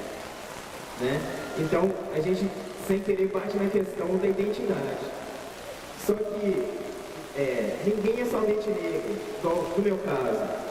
Eu sou Anderson, eu sou homem, eu sou negro, eu sou cruzeirense, eu moro no bairro Nova Pampulha, eu tenho meus pais que vieram do interior e toda a minha história. Então, a minha identidade é composta de vários elementos, né? E ser negro é um dos elementos que compõem a minha identidade. E aí, só que, no entanto, a nossa tradição de pensamento ela é muito aquela coisa, sim e não, né? Igual o colega perguntou, qual que é a influência desses grandes nomes do movimento antirracista dos Estados Unidos para o Brasil? Eles exercem influência até um certo ponto. Então, a resposta vai ser sim e não. Sim, porque eles inspiram o movimento negro, só que ao mesmo tempo eles fornecem elementos, mas não dão conta de ajudar porque a nossa realidade é distinta. Lá eles têm um racismo que ele é de origem. Ou seja, se a pessoa tem 1% de sangue negro, ele vai ser negro pro resto da vida. Brancos e negros não se misturam nos Estados Unidos. Aqui a gente vive num país que ele é totalmente misturado. É impossível você chegar e falar para a pessoa assim, não, fulano é negro, fulano é branco, fulano é mais negro que eu, não tem como. Só que, ao mesmo tempo, aí tem a questão da complexidade talvez, do paradoxo. A gente é tudo isso, mas se a gente vem andando na rua, ou em várias situações, e as pesquisas mostram isso, a população negra é discriminada, diferente do branco. Sendo os dois pobres ou não. O pobre é discriminado em detrimento ao rico, o homem negro em relação à mulher negra, e por aí vai. Então essa coisa é bastante complexa mesmo. Tem uma frase interessante do um sociólogo chamado Boaventura de Souza Santos, que é o seguinte: as pessoas têm o direito de ser iguais sempre que a diferença as tornar inferiores. Contudo, têm também o direito a serem diferentes sempre que a igualdade colocar em risco as suas identidades. Ou seja, se tratarmos todos os que são diferentes de forma igual, vai ter um certo problema. Só que em outras situações também é necessário tratar as pessoas iguais. Então, as políticas de ações afirmativas, elas caminham junto com as políticas universalistas. Se propõe cotas para as universidades, se propõe também um ensino básico que seja direito de todos. Uma coisa não exclui a outra. As duas coisas caminham juntas para atingir esse fim que a gente almeja. E só que é gradual. Obrigada, Anderson. Davi. Eu vou, pelas questões, digamos, mais fáceis, deixar essa que o Dani colocou, que é a mais complexa, é o dilema esse que ele enfrenta diante dos órgãos. A questão do movimento negro ser contra as cotas. Não é um movimento negro. E nem é o MNU. O programa de ação do MNU, eu sou o redator dele. E ele não mudou até hoje. O MNU tanto propôs ações afirmativas emergenciais lá em 1981, como propôs mudanças estruturais, também em 1981. Isso que ele acabou de falar está no programa de ação do movimento negro. Políticas de cotas e transformações estruturais para aprofundar a democracia no Brasil. Está lá. Agora, há uma ala do movimento negro unificado que desceu o movimento, desceu todos os movimentos, e o MNU não retornou, não conseguiu retornar, que é muito mais partidos políticos de esquerda do que efetivamente o movimento negro unificado. O repertório dele, o conhecimento dele é ainda guiado pelo stalinismo. Então, para esses militantes,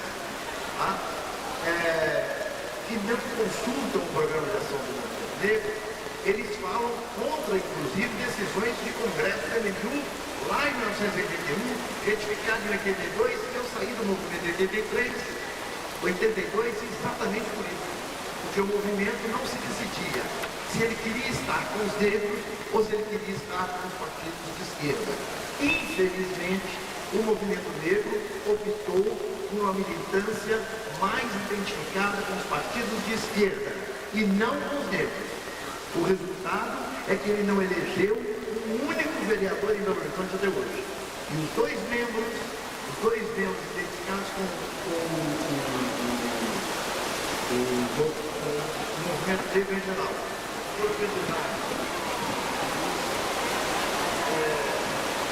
a vereador tiveram 700 e pouco e quase 800 votos. Dois. É o resultado dessa política equivocada. Quanto à sua semelhanças e diferenças. São muitas semelhanças e também muitas diferenças. E a principal delas é que o negro no Brasil aqui troca.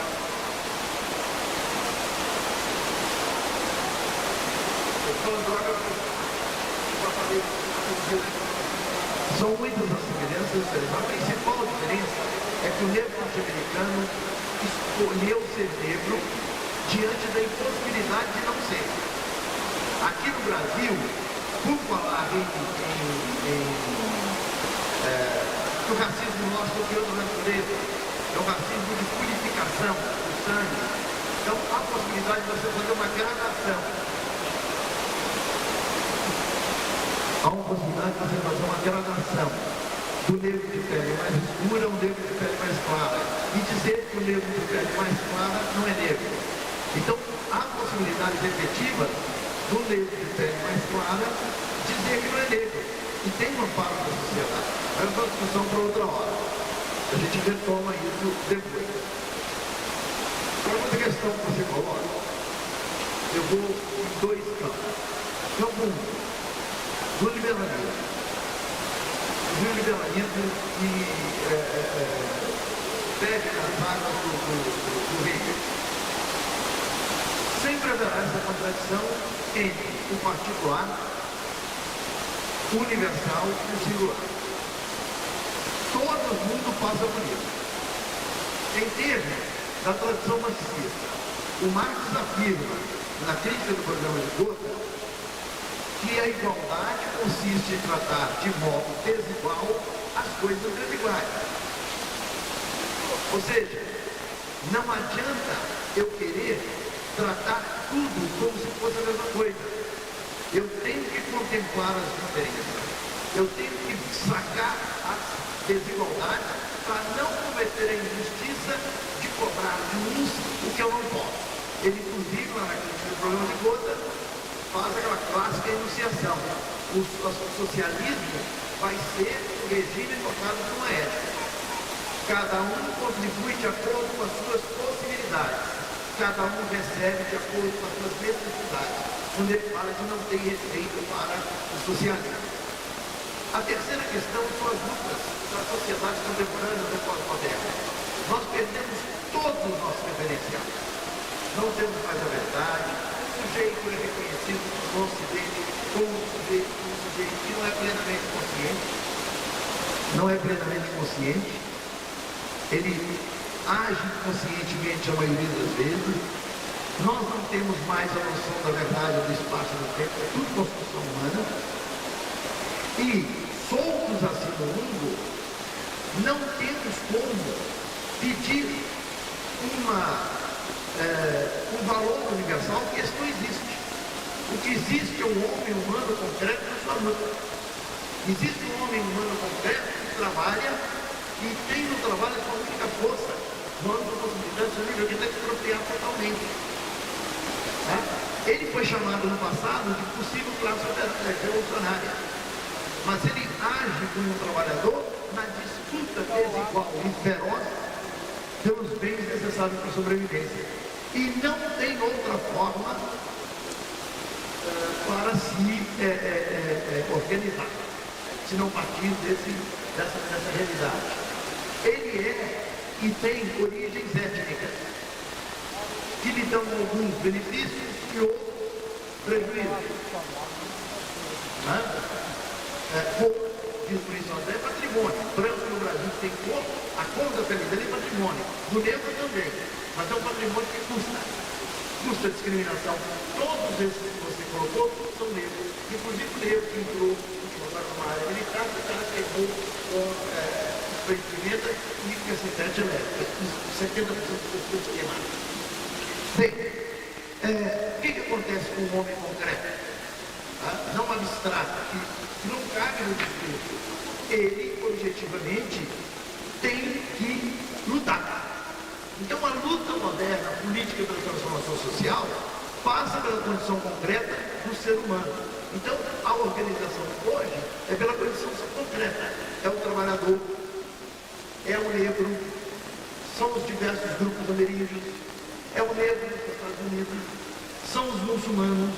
Eu não estou dizendo os muçulmanos lá do Bin Laden, não, estou dizendo muçulmano comum, que não quer matar ninguém, só quer restaurar lá e levar a vida dele. São os diversos grupamentos humanos procurando o reconhecimento da sua diferença.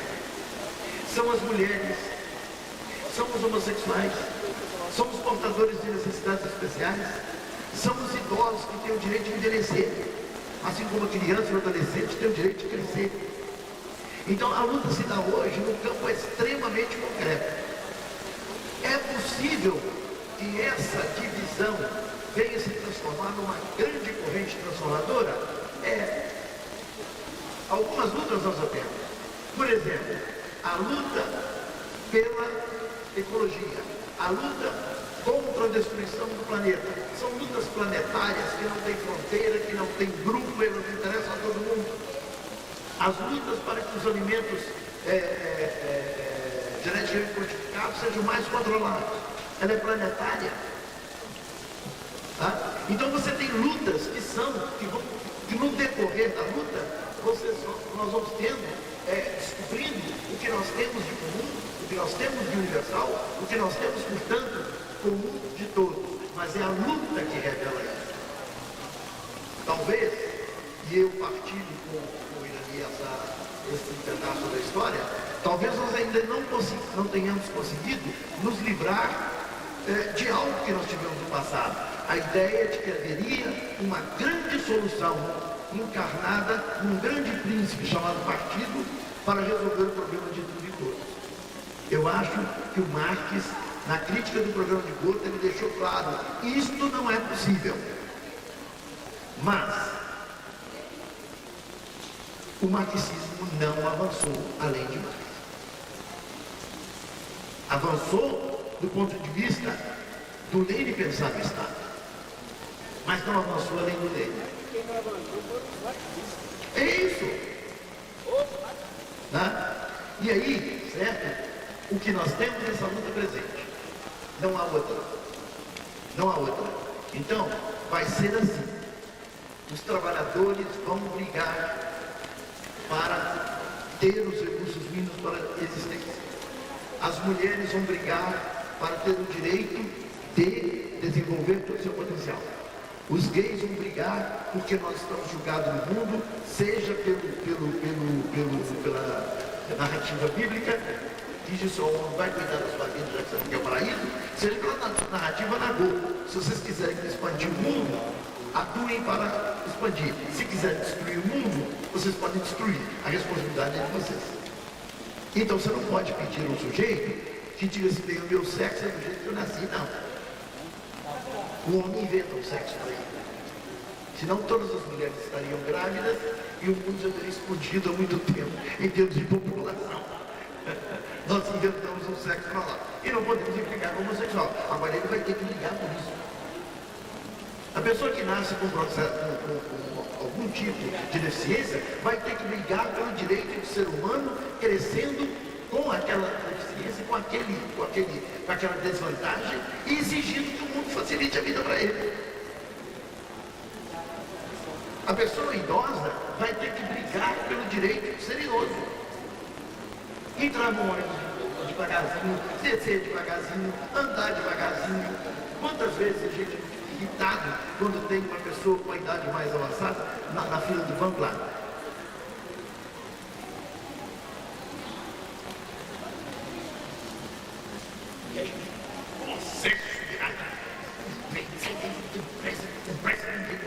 Ele tem o direito de demorar e vai ter que brigar por isso, porque se ele não brigar com isso, nós vamos expulsá-lo da fila.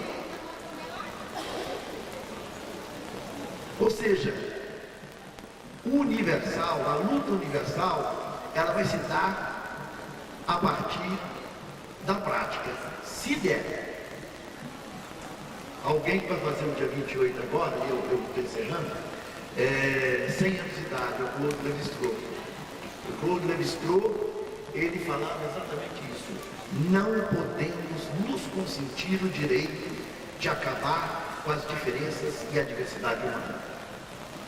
Mas ele diz o seguinte, o mundo dificilmente vai escapar daquilo que ele plantou para ele mesmo, que é a destruição.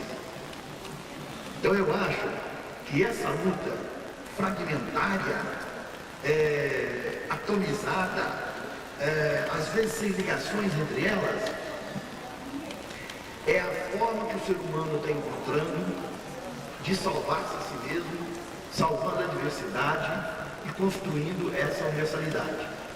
E eu acho que quando a gente faz uma manifestação como essa, juntando professores, juntando funcionários, juntando estudantes, nós estamos tentando passar por aqui a questão racial, passar por aqui a questão da diversidade, e, portanto, tentando costurar um pedaço dessa luta. E aí eu gostaria só de lembrar uma coisa.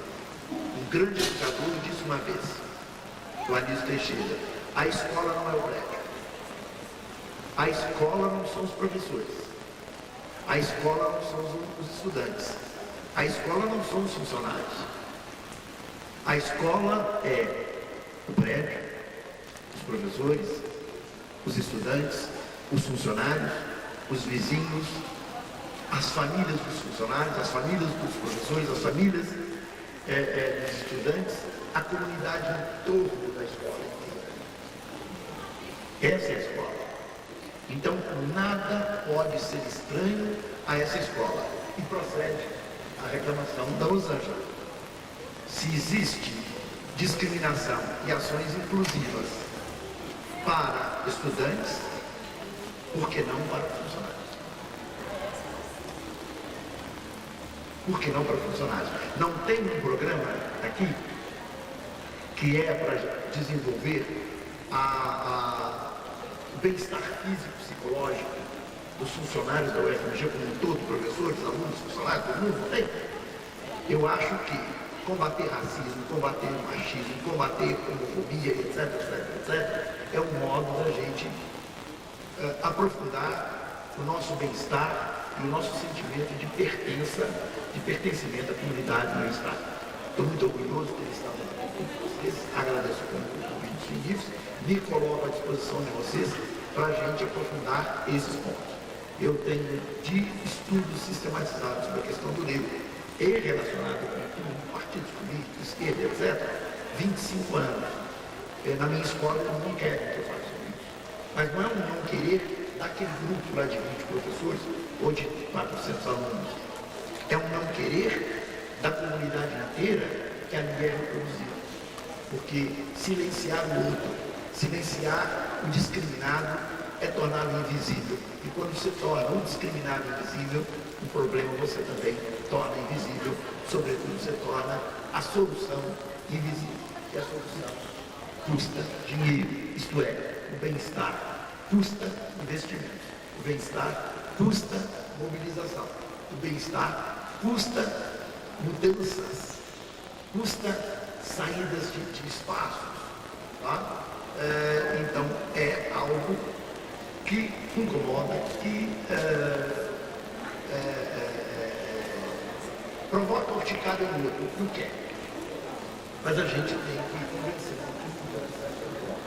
tá? Afinal de contas, tem mais de 2.500 anos que os primeiros filósofos assim, o real é o movimento.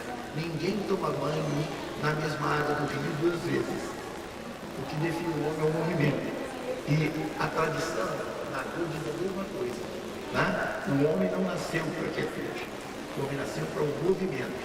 Por isso que todas as manifestações, elas são fundadas no movimento. Capoeira, candomblé, banda, tudo é fundado no movimento. Porque nós somos movimento. A gente não fica parado, a gente multiplica, muda o tempo todo. Então, vamos essa luta. Muito obrigado pela oportunidade. Estarei com vocês.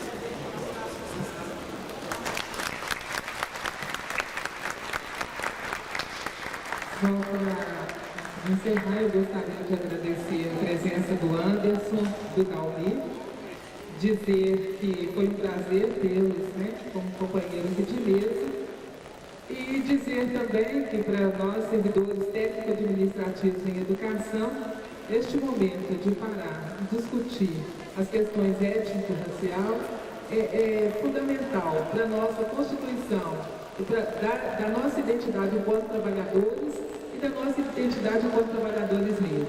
E nesse processo, a atual diretoria pretende continuar, né, com a formação política desses trabalhadores, e nós que não estamos na direção temos que fazer a nossa parte, que é cobrando. Né?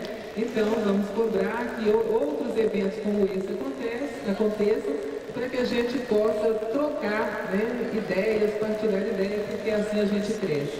Gostaria de fazer a propaganda do nosso boletim, né, dizer que tem aqui algumas matérias sobre ações afirmativas interessantes, poemas interessantes, que eu acho que seria bom que todos lessem. E finalizando, amanhã, 20 de novembro, de 14 às 18 horas, haverá um ato político e cultural em comemoração à imortalidade de Zumbi dos Palmares. É uma atividade programada pelo movimento negro, pelas diversas entidades, escolas, instituições. Vai acontecer na Praça 7, né, no centro da cidade, de 14 às 18 horas. Gostaria de agradecer e dizer que essa luta, né, iniciada por tantos negros desde a saída da África para cá, ela continua. Hoje ela ganha uma cara nova, né? A cara de tantos negros e negras e não negros que pararam, que passaram por aqui e que continuam levantando essa bandeira. Então, obrigada a todos. Valeu, Zumbi. E gostaria de convidar a todos para o cafezinho, claro.